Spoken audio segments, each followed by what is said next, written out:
How to use Shimmer on NPCs in Terraria. So first is locate the Shimmer pool itself, sitting inside the Aether biome. So I have mine right here. Then just basically lure the specific NPC you want to transform toward it. So as you can see, I have submerged the arms dealer and now he has transformed into this cool skin right here. So some NPCs change into brand new versions or unlock unique dialogue and items afterward. So just a quick tip is that don't lead them through a genuinely dangerous area just to get there. So you could basically build a simple, safe channel guiding them straight to the Shimmer.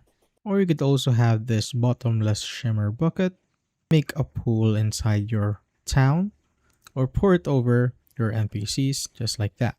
And as you can see, the Goblin Tinker has transformed just like that.